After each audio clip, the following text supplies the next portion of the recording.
নমস্কার বন্ধুরা, আজ হাজির হয়েছি দারুণ মুখরোচক একটি মাছের ঝোলের রেসিপি নিয়ে। বাঙালির হেসেলে তো বিভিন্ন রকম মাছ বানানোই হয়, আর আজকের রেসিপিটা তাদেরই জন্য যারা মাছ খেতে একদম অপছন্দ করে থাকেন। চলুন তবে রেসিপিটি শুরু করে নেওয়া যাক। এখানে মাছের রেসিপিটা বানানোর জন্য আমি এখানে 7 থেকে 8 পিস মতন মাছ নিয়েছি। এবার এতে হাফ চামচ পরিমাণে লবণ আর হাফ চামচ পরিমাণে হলুদ দিয়ে মাছটাকে বেশ ভালোভাবে ম্যারিনেট করে মোটামুটি 10 থেকে 15 মিনিটের জন্য রেস্টে রেখে দেব, যাতে মাছের মধ্যে নুন এবং হলুদটা ভালোভাবে ঢুকে যায়। আজকে যারা আমার চ্যানেলে প্রথম ভিজিট করছেন তাদেরকে অসংখ্য ধন্যবাদ এবং চ্যানেলটিকে সাবস্ক্রাইব করে আমার প্লিজ পাশে থাকার অনুরোধ রইল। আশা করছি আজকের রেসিপিটি সকলের ভালো লাগবে।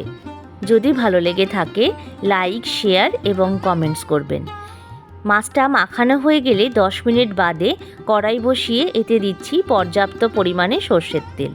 তেলটা ভালো করে গরম হলে এবার একে একে মাছগুলোকে আমরা ছেড়ে দেব। মাছটাকে উল্টে পাল্টে একটু লাল লাল করে ভেজে নিতে হবে। মাছের এক পিঠ হয়ে যাওয়ার পরে আমি মাছটাকে উল্টে দেব আরও এক পিঠ হয়ে যাওয়ার জন্য। আর যেহেতু অনেকগুলো মাছ ছিল, তাই মাছগুলোকে মোটামুটি 2-3টে ব্যাচে আমাদের ভেজে নিতে হবে। দেখুন মাছটা সম্পূর্ণ ভাজা হয়ে গেছে। এবার আমি একটা প্লেটে তুলে নিচ্ছি।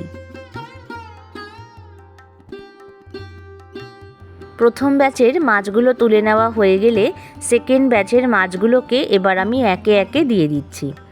আর আমার পরিবারে যেহেতু সকলেই একটু কড়া ধরনের মাছ ভাজা খেতে পছন্দ করে বলে আমি মাছটাকে একটু কড়াভাবে ভেজে নিয়েছি। চাইলে আপনারা এর থেকে নরম করেও ভেজে নিতে পারবেন। আর এই মাছের রেসিপিটা যে কোনো মাছ দিয়েই আপনারা বানিয়ে নিতে পারবেন। এবার মাছটা তুলে নেওয়া হয়ে গেলে যেই তেল ছিল তাতে আমি যেহেতু মাছের ঝোল বানাবো তাই আলু দিয়ে দিলাম। এখানে আমি 2টো আলুকে একটু বড় টুকরো করে কেটে ধুয়ে রেখেছিলাম, সেটাই এখানে দিয়ে দিচ্ছি। এবার আলুটাকে লালচে করে ভেজে নিতে হবে। আর গ্যাসের ফ্লেমটাকে অবশ্যই মিডিয়ামে রেখে আলুটাকে একটু সময় নিয়ে ভেজে নেবেন। দেখুন আলুটা কিন্তু ভাজা হয়ে গেছে। এবার আমি একে একে আলুটাকে তুলে নিচ্ছি। আলুটা তুলে নিয়ে এবার এতে ফোড়নে দিচ্ছি হাফ চামচ পরিমাণে কালো জিরে আর দিচ্ছি 3টে মতন শুকনো লঙ্কাকে মাঝখান দিয়ে ভেঙে। এবারে দেব 2 কোয়া মতন রসুন কুচি। রসুনটাকে একটু হালকা নাড়াচাড়া করে আমাদের ভাজা করে নিতে হবে, আর লঙ্কাটাও যাতে ভাজা হয় সেই দিকে খেয়াল করবেন।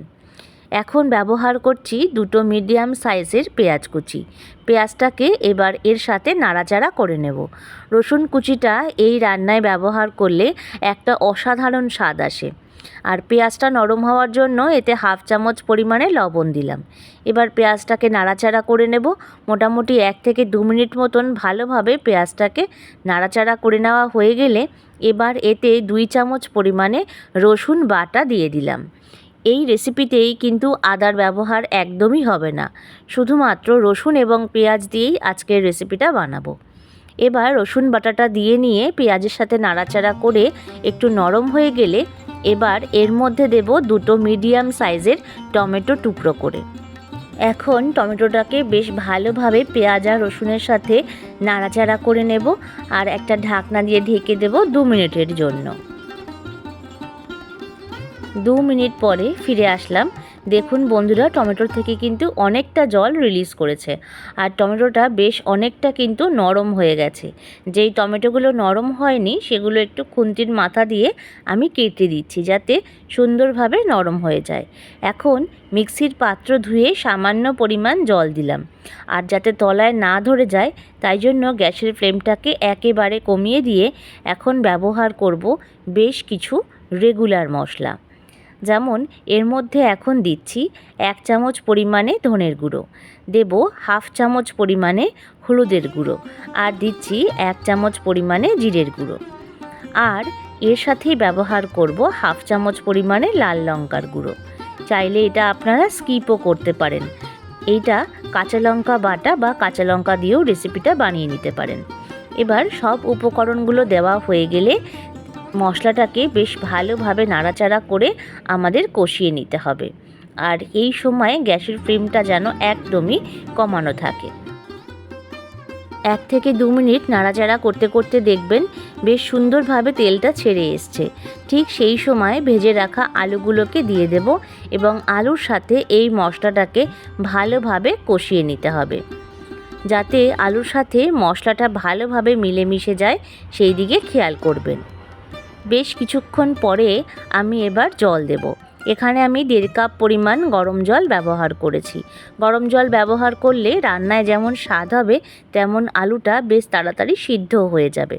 একবার ভালোভাবে নাড়িয়ে চাড়িয়ে দিচ্ছি, তারপর ঢাকনা দিয়ে এটাকে ঢেকে দেব মোটামুটি 5 থেকে 7 মিনিটের জন্য। কারণ জলটা এটাই বেশি আছে, আলুটা সেদ্ধ হতেও বেশ খানিকটা জল লাগবে। 5 থেকে 7 মিনিট পরে ঢাকনাটা সরিয়ে দিলাম। দেখুন বন্ধুরা, জলের পরিমাণটা কিন্তু অনেকটা কমে গেছে আর আলুটাও বেশ ভালোভাবে সিদ্ধ হয়ে গেছে। একবার ভালোভাবে নাড়িয়ে চাড়িয়ে নিলাম আর এখন যে ভেজে রাখা মাছটা ছিল সেটা আমি দিয়ে দিচ্ছি। এখন মাছগুলোকে খুন্তির সাহায্যে ঝোলের মধ্যে একটু উল্টে পাল্টে নেব, আর যাতে মাছটা একটু ডুবে যায় ঝোলের মধ্যে সেটা একটু খেয়াল রাখবেন।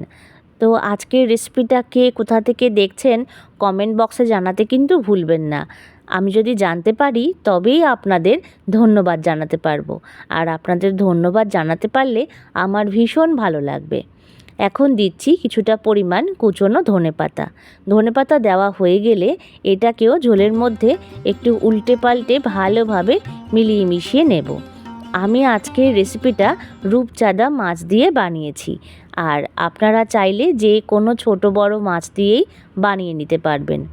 আশা করছি আজকের রেসিপিটা সকলের ভালো লেগেছে। ভালো লেগে থাকলে লাইক, শেয়ার এবং কমেন্টস করবেন, আর নতুন বন্ধুরা চ্যানেলটিকে সাবস্ক্রাইব করে আমার প্লিজ পাশে থাকবেন। প্রত্যেকে ভালো থাকবেন, সুস্থ থাকবেন, অনেক অনেক আনন্দে থাকবেন। রেসিপিটা বাড়িতে বানিয়ে জানাবেন কেমন লাগলো। আজকের রেসিপিটা এতক্ষণ দেখার জন্য সকলকে অসংখ্য অসংখ্য ধন্যবাদ।